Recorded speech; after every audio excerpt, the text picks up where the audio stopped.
विनोद जी और अनीता जी की शादी को अब 50 साल पूरे हो चुके थे। उन दोनों की उम्र भी 75 से ऊपर निकल चुकी थी। दोनों ने अपनी पूरी ज़िंदगी एक दूसरे के साथ काफ़ी हंसी खुशी से बिताई थी। दोनों बिल्कुल दो जिस्म एक जान बनकर जिए थे। सुख दुख के साथ साथ उन्होंने अपने अपने पर्सनल रहस्य भी एक दूसरे के साथ शेयर किए थे। हाँ, अनीता जी ने केवल एक रहस्य विनोद जी को कभी नहीं बताया। अनीता जी ने अपने कबर्ड के सबसे ऊपर खाने में एक जूते का बॉक्स रखा करती थी, जिसे किसी को भी, यहाँ तक कि उनके पति को भी छूने की मनाही थी। मनाही क्या, सख्त वार्निंग थी।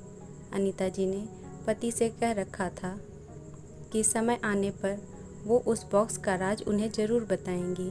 विनोद जी को भी इस बात से कोई परहेज नहीं था। हंसते खेलते कई दशक बीत गए, उम्र ढल गई, शरीर कमज़ोर हो गए और बीमारियां हावी हो गई। अनीता जी बीमारियों से जूझते जूझते हार मानने लगी। तब अपना आखिरी समय करीब है ये जानकर उन्होंने विनोद जी को अपने पास बुलाया और अपने जीवन का वो एकमात्र राज जो उनके कबर्ड में बंद था, उनको उससे परिचित करवाया। अनीता जी ने अपने पति को उस बॉक्स को लाने के लिए कहा। विनोद जी उस बॉक्स को लेकर आए और उसे ओपन किया तो वो देखकर हैरान हो गए कि उस बॉक्स में 2 खरोंची हुई छोटी डॉल और ढेर सारे नोट थे। विनोद जी ने अनीता जी से उस डॉल के बारे में पूछा।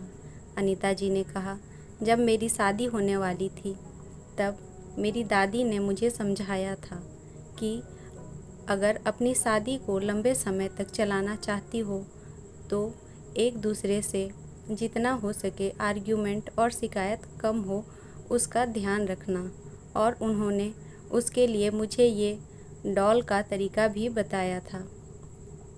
जब भी मुझे तुमसे कोई शिकायत हो तब एक डॉल को खुरच कर उसे संभाल कर रख लेती।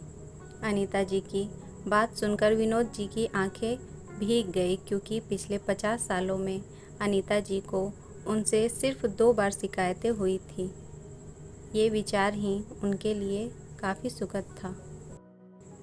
बाद में उन्होंने उन ढेर सारे 100 के नोटों के बारे में पूछा, जो गिनती करने पर 1 लाख से भी ज़्यादा थी। अनीता जी ने कहा, ये नोट मैंने तब इस बॉक्स में डाले जब जब मैंने आपके साथ कोई खुशी या संतोष के पल बिताए। विनोद जी अपनी पत्नी को गले से लगाकर रो पड़े और बोले, मेरे किसी जन्म के पुण्य ही होंगे जिससे मुझे तुम पत्नी रूप में मिली।